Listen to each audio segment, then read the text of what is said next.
Welcome to yoga for thinking. आज का हमारा टॉपिक है एयर मासेस ऑफ फ्रंट्स के बारे में।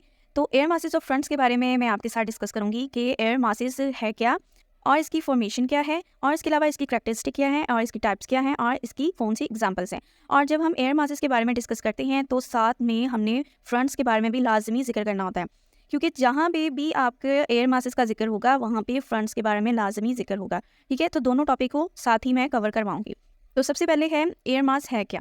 तो एयर मासेस के बारे में मैं आपको बताती चलूँ कि एयर मास जो है एक लार्ज बॉडी है एयर की, जो कि इसके अंदर सिमिलर होता है टेम्परेचर, ह्यूमिडिटी और एयर प्रेशर। एयर मासेस जो है वो हमारी हवा यानी कि क्लाउड्स का एक इतनी लार्ज बॉडी है हवा की, जिसके अंदर एक जैसा टेम्परेचर और ह्यूमिडिटी और हमारा एयर प्रेशर यानी कि हवा का दबाव एक जैसा होगा। यानी कि यहाँ पे अगर आपको एक बड़ा सा क्लाउड नज़र आ रहा है और ये क्लाउड्स इस तरह होगा कि इसकी हॉरिजॉन्टल जो है वो लोकेशन होगी और इसके अंदर थ्रू आउट यानी कि यहाँ से लेकर इधर तक एक जैसा आपको टेम्परेचर मिलेगा, एक जैसी आपको ह्यूमिडिटी मिलेगी और एक जैसा जो है वो आपको प्रेशर मिलेगा। ठीक है, तो इस लार्ज बॉडी ऑफ एयर को हम कहते हैं एयर मास। तो आगे हम पढ़ते हैं कि इसकी जो फॉर्मेशन है कैसे होती है।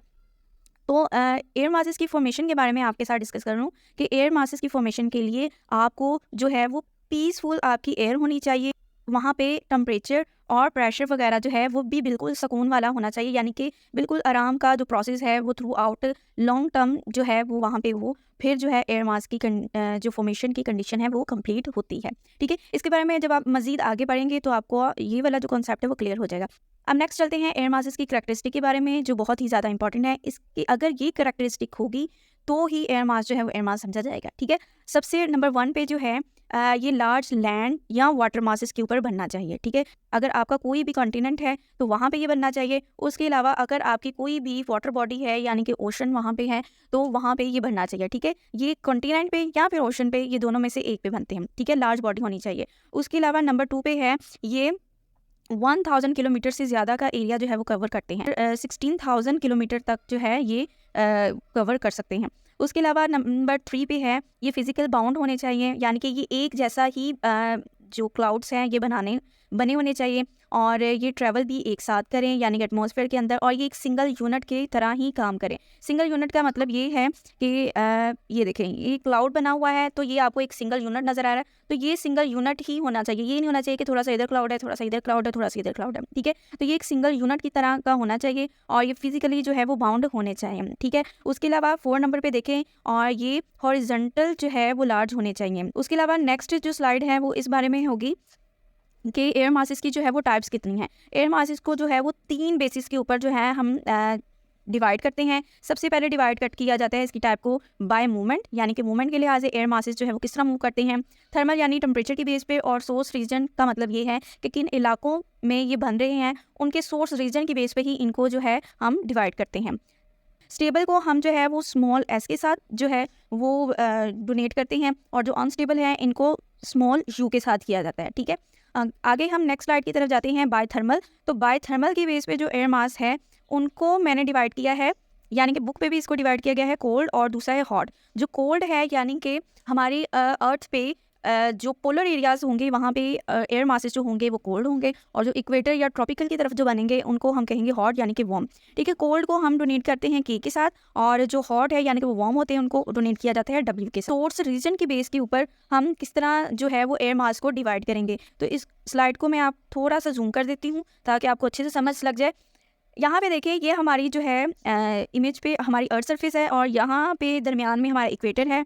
ये है ट्रॉपिक ऑफ कैंसर और नीचे है ट्रॉपिक ऑफ कैप्रिकॉर्न, फिर ये पोलर एरियाज वगैरह हैं। ठीक है, और ये हमारा नॉर्थ पोल है और ये साउथ पोल है। ठीक है, और यहाँ पे आप देखिए जहाँ पे हमारा इक्वेटर है, ठीक है, ये वाला इक्वेटर 0 डिग्री वाला इक्वेटर पे जो हमारे एयर मास बनेंगे, क्योंकि यहाँ पे सूरज की जो शुआएं यानी कि सन रेज जो हैं वो सारा साल बिल्कुल सीधी जो है टकराती रहती हैं और इन एरिया के ऊपर टेम्परेचर जो है वो ज़्यादा होता है, वो लेट पहुँचती हैं। लेट पहुँचने की वजह से यहाँ पे जो हमारी ज़मीन का टेम्परेचर है वो एज़ कम्पेयर टू इक्वेटर बहुत कम होता है। तो यहाँ पे जो इक्वेटर वाला जो पार्ट है जहाँ पे जो सन रेज है वो डायरेक्टली जो है वो स्ट्राइक हो रही हैं, यहाँ पे जो एयर मास बनेगा वो जो होगा वो वार्म होगा। ठीक है, और उसके अलावा जो ट्रॉपिकल पे बनेंगे वो भी वार्म होंगे। ठीक है, उसके अलावा जो पोलर पे बनेंगे, ये वाला जो पोलर पार्ट है और नीचे साउथ पे भी पोलर पार्ट है, तो पोलर पार्ट पे बनने वाले जो एयर मासेस होंगे उनका जो टेम्परेचर होगा वो कोल्ड होगा। नॉर्थ पोल और साउथ पोल पे जो बनेंगे उनका टेम्परेचर भी जो होगा वो कोल्ड होगा, ठीक है। उसके अलावा आपको अब सोर्स रीजन की बेस पे मैंने ये तो बता दिया कि इक्वेटर पे जो बनेंगे उनका टेम्परेचर क्या होगा, ट्रॉपिकल पे और पोलर पे जो बनेंगे उनका क्या होगा। अब यहाँ पे देखिए इनको सोर्स रीजन की बेस पे इन कुछ नेम्स के साथ डोनेट किया गया है, ठीक है। अब देखिए इक्वेटर पे जो बन रहा है हमारा एयर मास, उसको हमने डोनेट करना है, उसको लिखना है ई के साथ, कैपिटल ई के साथ। और दूसरा ट्रॉपिकल के ऊपर ये वाले ट्रॉपिकल लाइन्स हैं, इन जहाँ पे जो हमारे एयर मासेस बनेंगे इनको हम डोनेट करेंगे टी के साथ, ठीक है। और उसके अलावा जो पोलर एरियाज़ हैं, ये वाले पोलर एरियाज़ यहाँ पे जो बनेंगे इनको हम डोनेट करेंगे पी के साथ, ठीक है। और उसके अलावा अंटार्कटिक और आर्कटिक की बात आ गई। जो हमारा आर्कटिक पार्ट है यानी कि नॉर्थ पार्ट, यहाँ पे जो हमारा एयर मास बनेगा उसको हम डोनेट करेंगे कैपिटल ए के साथ, और वो भी सिंगल ए। उसके अलावा जो साउथ पोल है, अंटार्कटिका पार्ट, वहाँ पे जो एयर मास बनेगा उसको कैपिटल डबल ई के साथ हम जो है वो डोनेट करेंगे, ठीक है। उसके अलावा आपने एक और बात यहाँ पे नोट की होगी कि यहाँ पे कुछ और नेम्स भी लिखे हुए हैं, ठीक है। और नेम्स का मतलब ये है कि यहाँ पे देखेंगे CT लिखा हुआ है, MT लिखा हुआ है, ठीक है। उसके अलावा CP लिखा हुआ है। तो ये क्या है, तो इसके लिए क्या है, ये सरफेस टाइप्स के लिहाज से इनको डिवाइड किया गया है। सबसे पहले देखिए मेरी टाइम जो है इसको ओशन वाला पार्ट कहा जाता है, तो स्मॉल m है, इसको स्मॉल m के साथ डोनेट किया जाता है। उसके अलावा जो कॉन्टिनेंटल पे बनेंगे यानी कि हमारे कॉन्टिनेंट पे बनेंगे उसको स्मॉल c के साथ डोनेट किया गया। इसके लिए आप ये देखें, यहाँ पे ये एक इमेजनरी आपके सामने बनाया गया है, एक कॉन्टिनेंट यानी कि बर आज़म बनाया गया है, और इसके सराउंड पे यहाँ पे क्योंकि समंदर है, पानी है, तो आप ये समझ लें कि ये सारा मैरी टाइम है, ठीक है। मैरी टाइम को डोनेट करने के लिए यहाँ पे स्मॉल m का इस्तेमाल किया गया है, और ये वाले हमारे कॉन्टिनेंट को रिप्रेजेंट करने के लिए यानी कि हमारे लैंड एरिया को रिप्रेजेंट करने के लिए यहाँ पे स्मॉल c का इस्तेमाल किया गया है, ठीक है। तो इसीलिए यहाँ पे मैं आपको अगेन यहाँ पे दिखा दूँ इसको रेज करके। तो इसीलिए यहाँ पे अब ये देखें, यहाँ पे MT अगर लिखा हुआ है, फॉर एग्जाम्पल यहाँ पे MT लिखा हुआ है, इसका मतलब M फॉर मैरी टाइम, ठीक है, और T फॉर ट्रॉपिकल, यानी कि ये ट्रॉपिकल एरियाज़ के ऊपर बन रहे हैं और समंदर के ऊपर बन रहे हैं यानी कि ओशन के ऊपर बन रहे हैं, इसलिए इसको MT के साथ डोनेट किया गया है। यहाँ पे अगर आप गौर से देखेंगे तो आपको पूरी स्लाइड की जो है वो समझ लग जाएगी। अब चलते हैं नेक्स्ट स्लाइड की तरफ। नेक्स्ट स्लाइड पे देखें, सोर्स रीजन की बेस के ऊपर जो है इनकी खसूसियात लिखी गई हैं, तो उसके बारे में थोड़ा पढ़ लेते हैं। अब जो है वो ट्रॉपिकल की बात करते हैं सबसे पहले। तो ट्रॉपिकल पे बनने वाले जो हमारे एयर मासेस जो हैं वो लो लैटिट्यूड पे होते हैं, ठीक है, और ये वार्म होते हैं। यहाँ पे पीछे वाली स्लाइड पे भी मैंने आपको दिखा दिया था कि ट्रॉपिकल पे कौन सा एरिया आता है। तो ट्रॉपिकल पे ये वाला जो एरिया है ये आएगा, और नीचे नॉर्थ और साउथ दोनों के ऊपर आएगा, ठीक है। यहाँ पे क्योंकि सूरज की जो सन रेज हैं वो डायरेक्टली स्ट्राइक होती हैं, तो इसलिए ये वाला जो एरिया है वो वार्म है। तो वार्म होने की वजह से ये है कि यहाँ पे एयर मासेस जो है वो भी वार्म बनेंगे, ठीक है। उसके अलावा अगर हम पोलर की बात करें तो पोलर जो है वो मिड लैटिट्यूड पे बनते हैं, और क्योंकि यहाँ पे टेम्परेचर कम होता है तो यहाँ पे हमारे जो एयर मासेस हैं वो भी कोल्ड बनेंगे, ठीक है। और उसके अलावा ये पोल्स के पास ही बनेंगे। आर्कटिक की बात करें यानी कि नॉर्थ पार्ट की बात करें तो ये हाई लैटिट्यूड यानी कि मोर देन 65 नॉट पे बनेंगे। मैरी टाइम की बात करेंगे ये ओशन के ऊपर बनेंगे, लार्ज बॉडी ऑफ वाटर के ऊपर, और ये बहुत ही नमी वाली यानी कि बहुत ही ह्यूमिड होते हैं। उसके अलावा कंटिनेंटल की बात करें स्मॉल c की, ये लैंड एरिया के ऊपर बनते हैं, और लैंड एरिया के ऊपर जो बनेंगे जाहिर सी बात है वो बहुत ही ड्राई होंगे, ठीक है। अब नेक्स्ट स्लाइड की तरफ आ जाएं। बाय सोर्स रीजन की बेस के ऊपर एक और यहाँ पे स्लाइड आपके सामने दिखाई गई है। वाला जो हमारा इक्वेटर वाला पार्ट है इसको गौर से देखें, यहाँ पे ME और CE इस तरह की चीज़ें लिखी हुई हैं, क्योंकि इक्वेटर पे मोस्टली जो है वो मैरी टाइम के ऊपर यानी कि ओशन के ऊपर एयर मासेस बनते हैं, इसलिए ME लिखा गया है। उसके अलावा ट्रॉपिक वाला पार्ट देखें, ये वाला भी है, ये वाला भी है, ये भी ट्रॉपिकल, इसी तरह हमारा ट्रॉपिक ऑफ कैप्रिकॉर्न के ऊपर भी है। अब यहाँ पे ये वाला देखिए MT यानी कि ट्रॉपिक मैरी टाइम ट्रॉपिकल, यानी कि ये ट्रॉपिकल वाले एरिया के ऊपर बना है एयर मास, लेकिन ये समंदर के ऊपर बना है। उसके अलावा अगर आप ये वाला CT देखें यानी कि ये ट्रॉपिकल वाला एयर मास है लेकिन ये कॉन्टिनेंट के ऊपर बना है, ठीक है। इसी तरह पोलर की भी आपको समझ लग जाएगी, और उसके अलावा साउथ की तरफ देखें, साउथ पोल्स की तरफ, इसकी भी पता चल जाएगी। नेक्स्ट स्लाइड की तरफ आते हैं। नेक्स्ट स्लाइड में मैंने क्लासिफिकेशन ऑफ एयर मास जो है उसकी इमेज को यहाँ पे ऐड किया है। देखिए एयर मास जो है वो दो तरह के यहाँ पे मैंने दिखाए हैं, ठीक है। ये पहला जो है वो एक पोलर एरिया का है P, और T फॉर ट्रॉपिकल, ठीक है। अब T को आगे में फर्दर मैंने डिवाइड कर किया है, आगे यहाँ पे MT और CT, ठीक है। इसी तरह जो P जो यानी कि पोलर जो है वो भी MP और CT। अब यहाँ पे मैं आपको बताऊँ कि MT जो है इसका मतलब है मैरीटाइम ट्रॉपिकल, ठीक है, यानी कि ये समंदर के ऊपर एयर मासेस बनेंगे। उसके अलावा यहाँ पे जो C और T का मतलब है कॉन्टिनेंटल एयर मासेस, यानी कि ये कॉन्टिनेंट यानी कि बरआज़म के ऊपर जो है वो एयर मासेस बनेंगे ट्रॉपिकल एरिया के ऊपर। अब यहाँ पे जो पोलर एरियाज़ हैं, पोलर एरियाज़ की 2 फर्दर क्लासिफिकेशन एमपी और सीपी है। एमपी का मतलब है ये भी मैरीटाइम यानी कि ओशन के ऊपर बनेंगे, और सीपी जो है ये कॉन्टिनेंटल पोलर के ऊपर बनेंगे। नेक्स्ट अब एमटी जो है इसको फर्दर आगे डिवाइड किया गया है और इसकी फर्दर क्लासिफिकेशन देखें, एमटी और एक है एमटीके। अब एमटी जो है ये ऊपर की तरफ से आ गया, ठीक है, और ये भी एमटी ऊपर की तरफ से आ गया, और साथ में ये जो डब्ल्यू और के लगा है, डब्ल्यू का मतलब है वार्म और उसके अलावा के का मतलब होता है कोल्ड। अब लास्ट वाली जो है वो आप देखें, यहाँ पे लिखा होगा MTWU और एक लिखा हुआ है MTWS, यानी कि हर एक के साथ एस और यू लिखा हुआ है, इसका मतलब है ये बाय मूवमेंट है। तो बाय मूवमेंट क्लासिफिकेशन के लिए भी ये लिखा गया है, और यू का मतलब होता है अनस्टेबल एयर मासेस और एस का मतलब है स्टेबल एयर मासेस, ठीक है। तो इस तरह भी आप क्लासिफिकेशन जो है वो कर सकते हैं, इसलिए आपको अंडरस्टैंडिंग इसकी हो जाएगी। आगे चलते हैं different air masses and it's characteristic. यहाँ पे डिफरेंट एयर मासेस हैं और उसकी जो खसूसियात है, और ये समर में कैसी होंगी और विंटर में क्या होगी, ये दोनों के बारे में यहाँ पे बताया गया है। यहाँ पे देखिए कॉन्टिनेंटल पोलर है यानी कि सीपी, ठीक है। सीपी की खसूसियत जो है ये है कि विंटर में ये बहुत ही कोल्ड होंगे और ड्राई होंगे, ठीक है, मॉइस्चर इनके पास कम होगा। और अगर हम समर की बात करें तो समर में ये कूल होंगे और ड्राई होंगे, ठीक है, और क्योंकि ये कॉन्टिनेंट में बनेंगे तो इनके अंदर जो खसूसियत है वो ड्राई ही होगी। उसके अलावा एमपी का मतलब है मैरीटाइम पोलर, तो मैरीटाइम पोलर यानी कि ओशन में बनेंगे तो ये कूल होंगे और ह्यूमिड होंगे, यानी कि इनके अंदर मॉइस्चर होगा।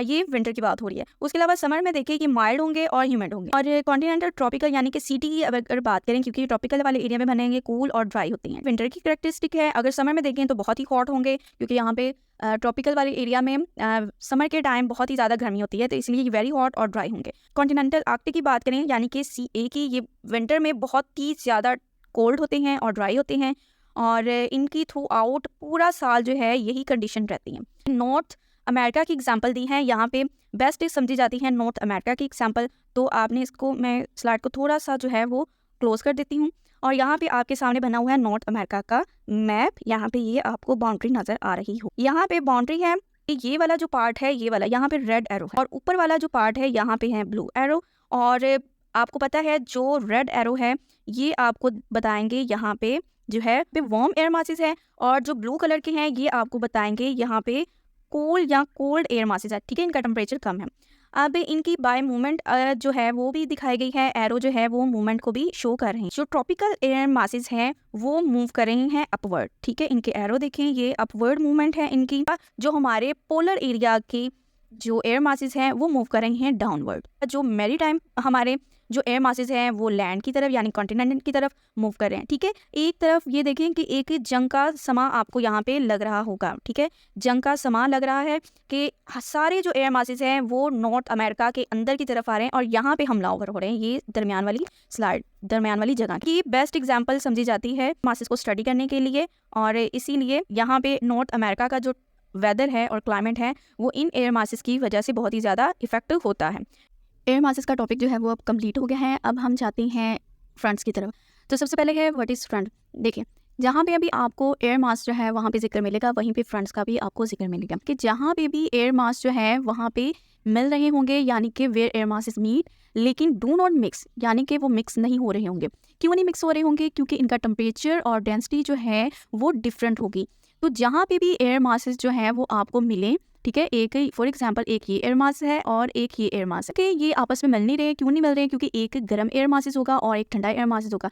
तो जहाँ पे ये नहीं मिलेंगे बल्कि वहीं पे रुक जाएंगे और एक बाउंड्री बना देंगे, उनको कहा जाएगा फ्रंट्स। 4 टाइप्स ऑफ फ्रंट्स, और फ्रंट्स में सबसे पहले है कोल्ड फ्रंट्स है, एक वार्म फ्रंट्स है, और उसके अलावा ऑक्लूटेड फ्रंट्स है, और एक स्ट्रेटनिंग फ्रंट्स है। ये चारों जो है वो बहुत ही इंपॉर्टेंट फ्रंट्स की टाइप्स हैं, और ये आपको बहुत ही याद से ध्यान से जो है वो माइंड में रखने पड़ेंगे। जहाँ पे भी आप इन सैम्बल्स को देखेंगे किसी भी डायग्राम में, तो आपको फ़ौरन पता चल जाएगा कि ये यहाँ पे कौन सा जो है वो फ्रंट्स बन रहा है। सबसे पहले फ्रंट्स जो है वो वहाँ पे बनते हैं जहाँ पे एक गर्म जो है वो एयर मास जो है वो मूव करता हुआ स्लोली जो है वो कोल्ड एयर मास के पास आ जाता है। मूव करता हुआ किसके पास जाएगा? ये मूव करता हुआ यानी कि कोल्ड की तरफ जाएगा, और वहाँ पे जाके ये बिल्कुल जो है, क्योंकि यहाँ पे एयर मास जो है वही होंगे, क्योंकि इनका डिफरेंट टेम्परेचर और डेंसिटी है, यहाँ पे मूव नहीं करेंगे, वहीं पे ये रुक जाएंगे। अब आपने वहाँ पे देखना है यहाँ पे जो फ्रंट्स बनेगा, यानी कि जो बाउंड्री बनेगी वो कौन सी है, वो वार्म है या कोल्ड है, ठीक है।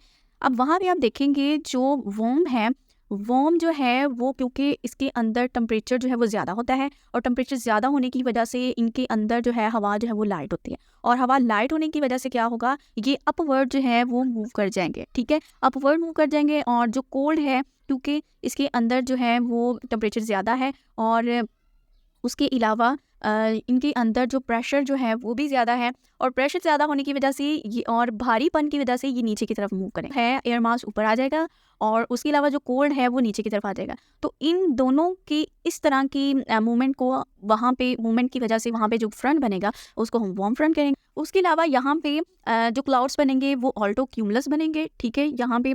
और ये जो आपको पता है ऑल्टो क्यूमुलस जो क्लाउड्स हैं वो एसोसिएट करते हैं रेन, स्नो और स्लिट के साथ। टेम्परेचर जो है वो ज़्यादा होगा और विंड्स जो है वो जेंटल होगी। तो कोल्ड फ्रंट्स जो है वो वहाँ पे बनेंगे। जब कोल्ड फ्रंट जो है वो मीट करेगा यानी कि मिलेगा वार्म एयर मास के साथ, और ये पुश करेगा, किसको पुश करेगा, वार्म एयर मास को, यानी कि यहाँ पे बन गया ये है कोल्ड और ये है वार्म, और ये जो कोल्ड है ये पुश करेगा वार्म को, धकेलेगा पीछे की तरफ, इसको धकेलेगा, और यहाँ पे जो फ्रंट बनेगा उसको कहा जाता है कोल्ड, ठीक है।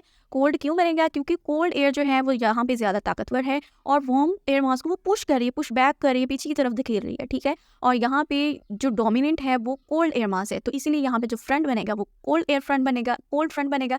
और यहाँ पे थंडर स्टॉर्म की सिचुएशन होगी, रेन भी होगी और स्नो भी होगी। उसके अलावा यहाँ पे टोर्नाडो भी डेवलप होंगे, ठीक है। यहाँ पे थंडर स्टॉर्म जो है वो फ्रंट के एजिस पे बनेंगे। हम नेक्स्ट टॉपिक की तरफ आते हैं, स्टेशनरी फ्रंट के बारे में। स्टेशनरी फ्रंट कहती हैं इसका दूसरा नाम है नो मूवमेंट, ठीक है, जहाँ पे फ्रंट्स की कोई मूवमेंट नहीं होंगी, एयर मासेस की कोई मूवमेंट नहीं होंगी, यानी कि दोनों जो है वो एक जैसी ताकत वाले एयर मासेस होंगे। तो जब एक जैसी ताकत वाले एयर मासेस होंगे तो यहाँ पे जो फ्रंट बनेगा वो भी उसको कहा जाएगा स्टेशनरी फ्रंट, क्योंकि कोई मूवमेंट नहीं हो रही, और इस तरह की जो कोल्ड एयर है वो वार्म एयर के साथ मिलती है, और not enough force to move either front, ठीक है। इतनी फोर्स भी इनके दरमियान नहीं होती कि एक दूसरे को ये ज़रा सा जो है वो पुश कर सकें, ठीक है। बहुत दिनों तक क्लाउडी सिचुएशन रहती है और वेदर जो है वो भी वेट ही रहता है। फ्रंट ओक्लूडेड फ्रंट जो है वहाँ पे बनेगा जब वार्म एयर जो है which is caught between two cold air masses, ठीक है। इस सिचुएशन को मैं इस तरह आपको समझा देती हूँ कि एक ये है, एक ये एयर मास है, कि दो एयर मासेस हैं, ठीक है। और दो एयर मासेस कौन से हैं, एक जैसी टेम्परेचर वाले। फॉर एग्जांपल यहाँ पे मैं के लिख देती हूँ, के का मतलब है यहाँ पे दोनों जो एयर मासेस जो हैं वो कोल्ड हैं। और क्योंकि हमने पहले भी सिचुएशन पढ़ी थी कि फ्रंट्स वहीं पे बनेंगे जहाँ पे डिफरेंट जो है वो एयर मासेस टेम्परेचर वाले होंगे और डेंसिटी वाले होंगे, ठीक है। लेकिन यहाँ पे ओक्लूडेड में क्या होगा कि दो जो कोल्ड एयर मासेस हैं ये एक दूसरे के बिल्कुल आमने सामने आ जाते हैं, ठीक है। आमने सामने आने की वजह से क्या है, यहाँ से जो गर्म हवा जो है इनके दरमियान आ जाएगी, ठीक है। यहाँ से गर्म हवा इनके दरमियान आ जाएगी, और दरमियान आने की वजह से ये इनके दरमियान जो है वो कॉक्ड हो जाएगी, यानी कि इनके दरमियान फंस जाएगी। तो फंसने की वजह से ये होगा कि वहाँ पे जो फ्रंट बनेगा उसको कहा जाएगा ओक्लूडेड, ठीक है। और यहाँ पे बिल्कुल कूल टेम्परेचर होगा, और यहाँ पे बहुत ही ज़्यादा जो है वो रेन और स्नो की सिचुएशन आपको देखने को मिलेगी। ये आपके सामने एक एग्जाम्पल मैंने ऐड की है, यहाँ पे आप देख सकते हैं कि किस तरह जो है कहाँ पे कोल्ड फ्रंट बन रहा है, वार्म फ्रंट बन रहा है, और स्टेशनरी फ्रंट बन रहा है, और ओक्लूडेड बन रहा है, ठीक है। आप यहाँ पे देख सकते हैं कि इधर जो है वो कोल्ड फ्रंट बन रहा है। अब कोल्ड फ्रंट यहाँ पे क्यों बनेगा, कोल्ड फ्रंट इधर इसलिए बनेगा क्योंकि यहाँ पे कोल्ड एयर मास ने जो वार्म एयर मास जो है वो उसको पुश बैक किया, ठीक है, इसलिए यहाँ पे बन गया कोल्ड फ्रंट। और जो वार्म फ्रंट है वो यहाँ पे इसीलिए बना है क्योंकि यहाँ पे वार्म एयर जो है वो डोमिनेट कर गया है, और वार्म एयर मास जो है वो ऊपर की तरफ मूव कर गया है, और जो कोल्ड एयर मास है वो नीचे की तरफ मूव कर गया था, ठीक है। यहाँ पे इस सिचुएशन पे बनेगा वार्म जो फ्रंट बनेगा। स्टेशनरी बनेगा, यहाँ पे कोई मूवमेंट नहीं हो रही, दो एयर मास जो है वो बिल्कुल आमने सामने एक दूसरे की तरफ जो है बिल्कुल खड़े हो गए, ठीक है, इसलिए इसको कहा जाता है स्टेशनरी फ्रंट। उसके अलावा यहाँ पे ओक्लूडेड यहाँ पे इसलिए बनेगा कि यहाँ पे दो एयर मासेस थे, इनके दरमियान जो है, और दो एयर मासेस कौन से थे, एक जैसे टेम्परेचर वाले, इनके दरमियान आ गई गर्म हवा, और गर्म हवा के आने की वजह से यहाँ पे बन गया ओक्लूडेड फ्रंट्स, ठीक है। और इसके साथ ही ये टॉपिक होता है ख़त्म। आपका बहुत ही शुक्रिया, आपने पूरी वीडियो देखी। उसके अलावा इस चैनल को सब्सक्राइब करना मत भूलिएगा, और बेल आइकन को जरूर प्रेस कीजिएगा, ठीक है। और वीडियो को लाइक और शेयर भी जरूर कीजिएगा। उसके अलावा आपको जो भी टॉपिक जो है वो ज्योग्राफी से रिलेटेड अगर आपने समझना चाहते हैं तो आप कमेंट सेक्शन में आप लिख सकते हैं।